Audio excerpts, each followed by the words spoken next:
द्रौपदी के चीरहरण की घटना ने पांडवों को बहुत बदल दिया था। यही वजह थी कि जब जयद्रथ ने द्रौपदी पर बुरी नजर डाली तो भीम पागल जैसा हो गया। अगर उस दिन युधिष्ठिर बीच में ना आ गए होते तो भीम उसे मार ही डालता। पर जयद्रथ के ऐसे अपमान से दुर्योधन के बदले की आग को और हवा मिल गई, जबकि पांडव चुपचाप अपनी शक्ति बढ़ाने में लगे हुए थे। इसी सिलसिले में अर्जुन एक दिन दक्षिण में रामेश्वरम पहुंचा। मैं अर्जुन की बदलती सोच का साक्षी रहा हूं। मैं आकाश हूं, वो आंख जो एक ही समय में 10 दिशाओं में देखती है। मैंने साफ देखा है कि जैसे जैसे पांडवों की शक्ति बढ़ती जा रही थी, उनमें अहंकार भी जोर मार रहा था। पर भला उनका ये अहंकार कृष्ण से कैसे छिपा रह सकता था? कृष्ण ही राम भी तो थे। तो बस उन्होंने भीम का अहंकार तोड़ने के बाद अपने सेवक हनुमान को अर्जुन के सामने पहुंचा दिया।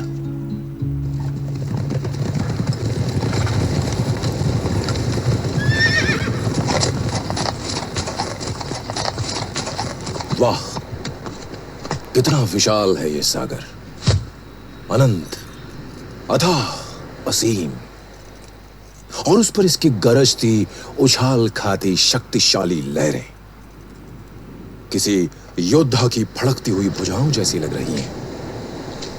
ऐसा लगता है जैसे सहस्त्रफन नाग मुझे युद्ध के लिए ललकार रहा हो। ओह, तो ये है वो श्री राम सेतु। पर एक बात समझ नहीं आती कि इस साधारण से सेतु को बनाने के लिए भगवान श्री राम ने पूरी वानर सेना क्यों लगा दी, जबकि वो स्वयं महान धनुर्धर थे। इसे तो मैं अपने बाणों से अकेला ही बना सकता हूं। ठहरो वीर, पीछे देखो। कौन कौन हो तुम? और तुम मुझे वीर के रूप में जानते हो, फिर भी पीछे देखने के लिए कह रहे हो? इतना भी नहीं जानते कि वीर कभी पीछे पलट कर नहीं देखता? पलट कर नहीं देखता? क्यों भाई, क्यों नहीं देखता पलट कर? यदि वो वीर अपने मार्ग से भटक जाए तो भी नहीं? अच्छा, पर मुझे ये ज्ञान देने वाले तुम हो कौन? एक राम भक्त। राम भक्त? आप श्री राम भक्त हनुमान हैं? पर आप यहां इस वीराने में क्या कर रहे हैं? जब कोई मेरे प्रभु श्री राम की शक्ति पर संदेह करता है तो मुझे उपस्थित होना ही पड़ता है। अरे अरे रुकिए दाऊ, उनके पीछे क्यों जा रहे हैं? बस इस चट्टान के पीछे से चुपचाप देखिए भक्ति और शक्ति का ये खेल। पर क्यों कृष्ण? अर्जुन तुम्हारा प्रिय है, फिर भी तुम उसे हनुमान से पराजित होते हुए देखना चाहते हो, क्यों? प्रश्न अर्जुन की जय या पराजय का नहीं है दाऊ, प्रश्न अर्जुन के मन में पैदा हुए अहंकार का है। ये अहंकार नहीं है हनुमान, मैं केवल ये कह रहा था कि ऐसा सेतु तो मैं अकेला ही बना सकता हूं, वो भी केवल अपने बाणों से। इतनी शक्ति है तुम्हारे बाणों में? ये शक्ति मैंने अपनी साधना और वर्षों के निरंतर अभ्यास से पाई है। आपको विश्वास नहीं हो रहा तो ये देखिए। वाह, तुम्हारे धनुष की टंकार तो अच्छी है। चलो, तुम्हारे आनंद के लिए मान लेता हूं कि तुम इससे सागर सेतु बना सकते हो, पर उस सेतु से वानर सेना जा सकेगी? ये थोड़ा अधिक नहीं लगता तुम्हें? बुरा मत मानिएगा भक्तराज, पर मुझे आपकी बुद्धि पर हंसी आ रही है। मैं बड़े बोल नहीं बोलता, इसलिए यदि मैं कह रहा हूं कि मेरे बाणों से बने सेतु से श्री राम की सेना जैसी सैकड़ों सेनाएं पार जा सकती हैं, तो इसे इस संसार का अटल सत्य मानिए। धनुर्विद्या का इतना अहंकार। अच्छा, सैकड़ों सेनाओं की बात छोड़ो अर्जुन, ऐसा करो, तुम अपने बाणों से एक ऐसे सेतु का निर्माण करो जो केवल मेरा भार सह सके, जो ऐसे ही युगों युगों तक धर्म की विजय का साक्षी बने। बस भक्तराज, इतना ही? हाँ बस योद्धा श्रेष्ठ, इतना ही कर दीजिए, फिर मैं आपके सामने सर झुका लूंगा। मैं आपका सम्मान करता हूं भक्तराज हनुमान, नहीं तो मुझे ऐसी बातें सुनने की आदत नहीं है। मैं अभी इसी समय आपका भ्रम दूर कर देता हूं। और ध्यान से सुन लीजिए, यदि मेरा बनाया बाणों का सेतु आपका भार नहीं सहन कर सका तो मैं अपने ही बाणों की चिता जलाकर उस पर चढ़ जाऊंगा। अरे अरे, ये क्या, ये कैसा प्रण कर रहे हो? क्यों अपने भाई बंधुओं को और माता को रोता हुआ देखना चाहते हो भाई? नहीं नहीं, मैं ऐसे ही मान लेता हूं कि तुम्हारे बाणों में प्रभु श्री राम से भी अधिक शक्ति है। ठीक है, मैं भरतवंशी पांडुपुत्र अर्जुन हूं भक्तराज। इस संसार का सर्वश्रेष्ठ धनुर्धर हूं मैं। सूर्य पश्चिम से उग सकता है, पर मैंने जो वचन दे दिया उससे पीछे नहीं हट सकता। हे प्रभु, इस अबोध की रक्षा करो।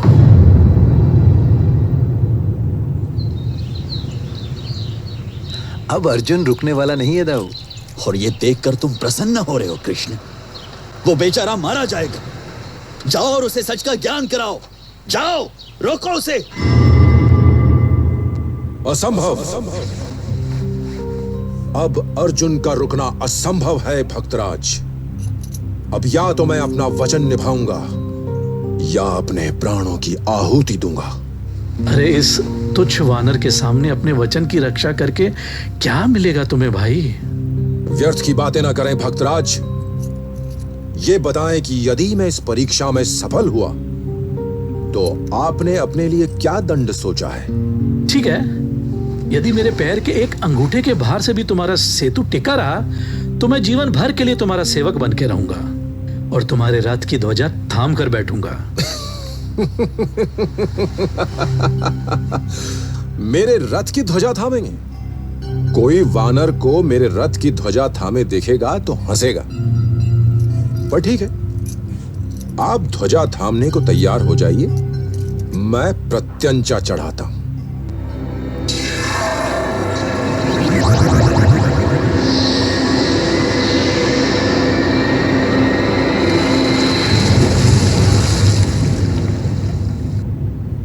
ये लीजिए भक्तराज हनुमान, यहां से लंका तक पूरे 100 योजन लंबा सेतु। आप चाहें तो इस पर जी भर के उछल कूद कर सकते हैं। वाह, क्या सेतु बनाया है तुमने। लगता है ये मेरा भार सह ही लेगा। सोचिए मत, आगे बढ़िए। सेतु पर उछलते कूदते उस पार लंका जाइए और आनंद से वहां बैठकर राम नाम का जाप कीजिए। इन सागर की लहरों से मत डरिए भक्तराज, ये लहरें सेतु का कुछ नहीं बिगाड़ सकती। लहरें इसका कुछ नहीं बिगाड़ सकती, पर मुझसे बिगड़ गया तो? बालकों जैसी बातें ना कीजिए पवन कुमार, आगे बढ़िए और चढ़िए सेतु पर। ठीक है, तुम्हारी इच्छा है तो मैं अपने पैर का एक अंगूठा रख देता हूं। नहीं तो कहीं सेतु टूट गया तो सागर में छपाक। और तुम तो जानते ही हो कि वानरों को स्नान में कुछ कम आनंद आता है। लो भाई,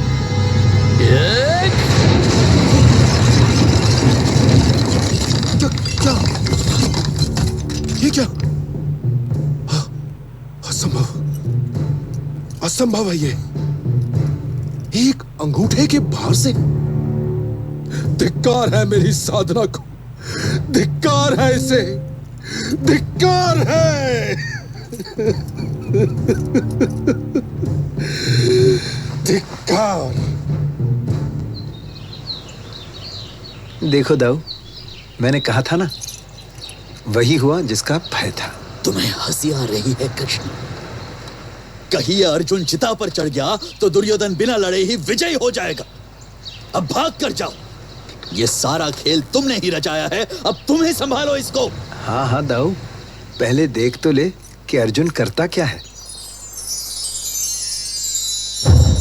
अरे अरे, तुमने तो सचमुच अग्नि प्रज्वलित कर ली। अरे रुको रुको। नहीं पवन कुमार, मैं अपना वचन पूरा करूंगा। यदि मैं सर्वश्रेष्ठ नहीं, यदि मैं असंभव को संभव नहीं कर सकता तो कोई अर्थ नहीं मेरे इस जीवन का। हे ईश्वर, आप साक्षी हैं कि आज अर्जुन अपना वचन पूरा करने के लिए इस चिता की धधकती अग्नि में प्रवेश कर रहा है। रुक जाओ अर्जुन, रुक जाओ। नहीं, मत रोकिए मुझे। रुको पार्थ। केशव, अपने प्राणों की आहुति क्यों दे रहे हो पार्थ? ऐसा कौन सा संकट आ गया? कुछ भी बताने का समय नहीं है केशव। मैं लज्जित हूं। आप स्वयं पवन कुमार से पूछ लीजिए। मैं सब कुछ जानता हूं। ये जो कुछ भी हुआ तुम्हारे भले के लिए हुआ, पर अब इस शरीर को जलाकर क्या मिलेगा तुम्हें? जिसे भस्म होना था वो भस्म हो गया। इस परीक्षा में तुम्हारा अहंकार भस्म हो गया पार्थ। किंतु मैंने प्रण किया है केशव।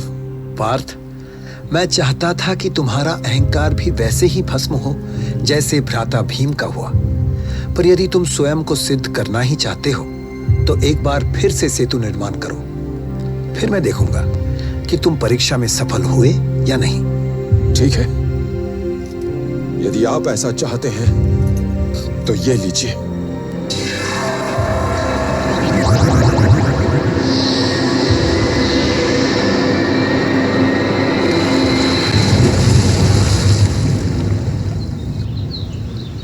चलो हनुमान, एक बार मेरे सामने इस सेतु पर चढ़कर दिखाओ।